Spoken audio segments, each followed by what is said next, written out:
So all projects involve, all research involves some kind of serendipity, something that you didn't plan as an outcome happening. And I knew that normal academic research involves this, but I also knew that if I included an exhibition in the writing of the proposal, it would allow for a space in which the unexpected could occur. And one of my experiences of this is in a previous project that I worked on called Changing Beliefs of the Human Body, where we invited artists to come and engage with academics for a big exhibition at the University of Cambridge. And it was really exciting to see what they came up with and really took the research in a completely different direction. So I knew I wanted like an element of an exhibition in the project, but I had no idea what it would be, what form it would take, or who would do it, in fact.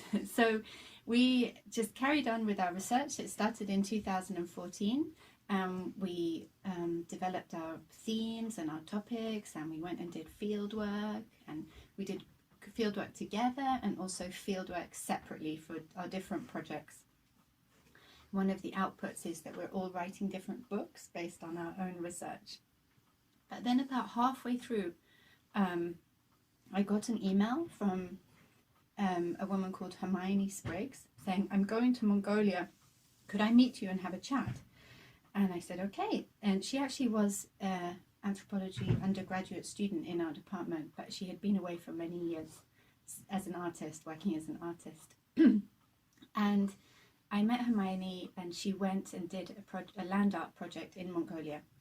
When she came back, we discussed the possibility of somehow taking the idea of the exhibition forward. And I didn't really have any preconceived idea. At first we thought it would just be photographs on the wall or something like this. So everyone, when they did their research, collected some bits of material culture and took photographs just in case that's all we were going to do. We had no idea. But then Hermione came and she just took the project and she completely ran with it in a completely different direction from how any of us would have anticipated. And she developed a kind of theoretical tool, methodological tool for thinking theoretically about exchange between art and anthropology, which has gone way beyond the scope of the focus of our project, and it's become a really interesting theoretical experiment in itself. So basically what Hermione did is we all got in touch with different artists that we knew who were concerned about issues to do with those that we were looking at. Not necessarily in Mongolia, but were interested in some of the environmental change, the mining, the resource extraction, the development of new infrastructures and property regimes and so on. And some of those were based in Mongolia and some of them were based here in the UK and in New York and in Berlin. And we got in touch with them and asked them if they wanted to be part of this more experimental project. And luckily they did, the ones that we liked, and we had a short list of the ones. And Hermione did an amazing thing. She paired us with different artists. So each of the 5 main researchers of the project were paired with an artist somewhere in the world who we'd never met before. Then Hermione met with each of us individually and talked to us about our own research and gathered material, images, bits of writing, scraps of bits of paper, whatever we had about our research project and what we'd be looking at. And with you, I think, Delphine, she worked downstairs in the material culture lab, and she created these amazing boxes where you treated the raw research materials as ethnographic artifacts, which I think is a really unusual thing to do. I never heard of it before, but there we are. There was like notes, photographs, and she for each researcher she created these USB cards which contained additional digital material, and she packed them up in these really beautiful old crates, sort of wooden crates, and And for instance, sorry to cut you, but Yeah. how did you pick your own object? Was it your choice or in? It was in in some partnership extent? with Yeah. Hermione, Yes. because there was, you know, with every research project you do, you have so many different areas, and it was really hard to choose. And I didn't know also visually what would work and so on. But in discussion with Hermione, we decided on focusing on the money calling ritual aspects that I'm looking at in my research, and also the women who are involved in these activities.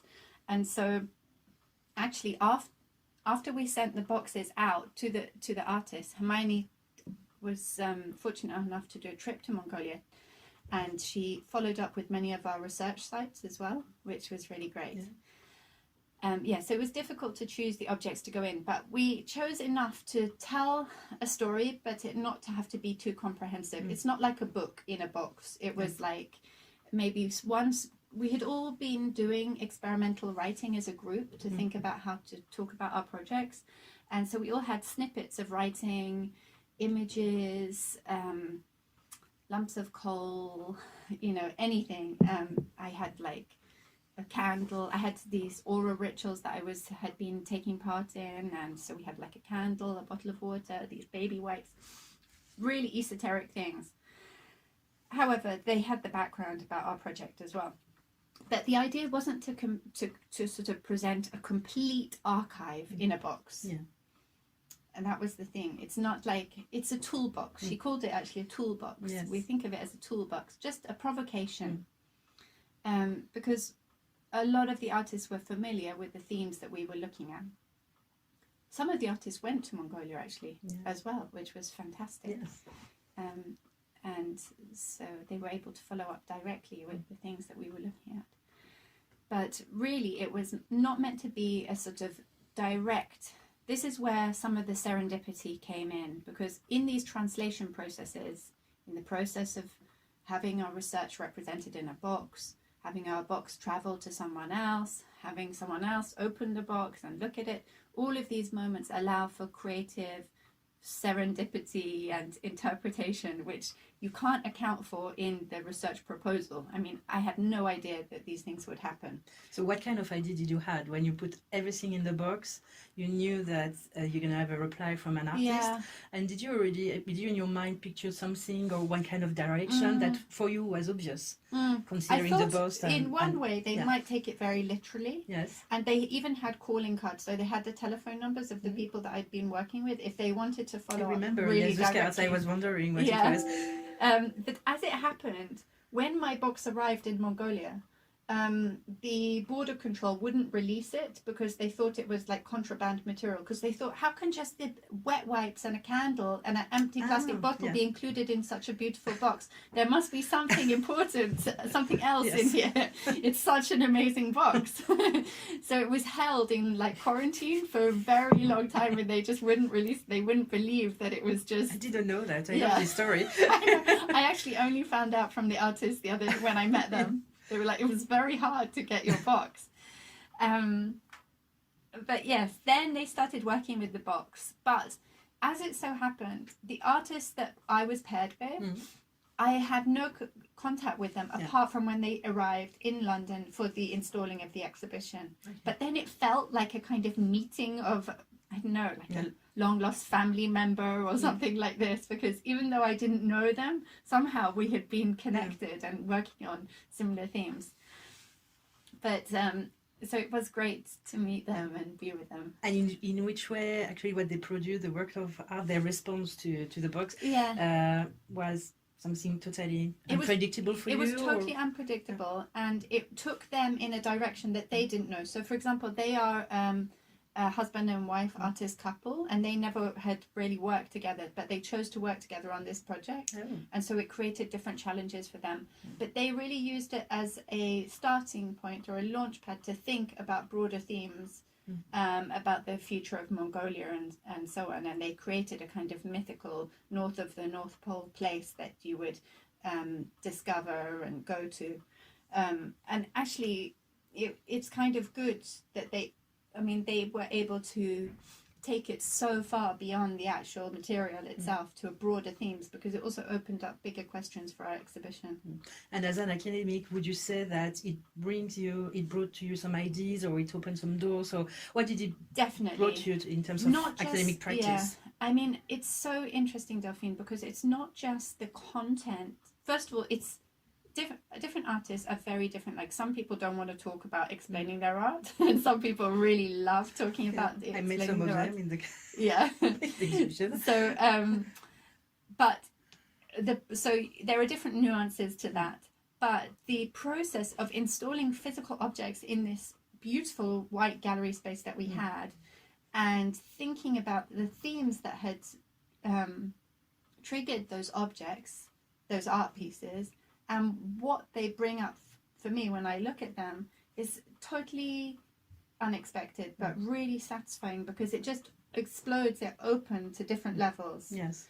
And talking with the artists then about their work, I did have very intimate conversation with them about their work, and it was really great to see the directions that they'd taken it in. But in some ways, it's my paired researcher was not as tied to my research. They took it to go on their own journey, which I think is fine as well. Thank you very much.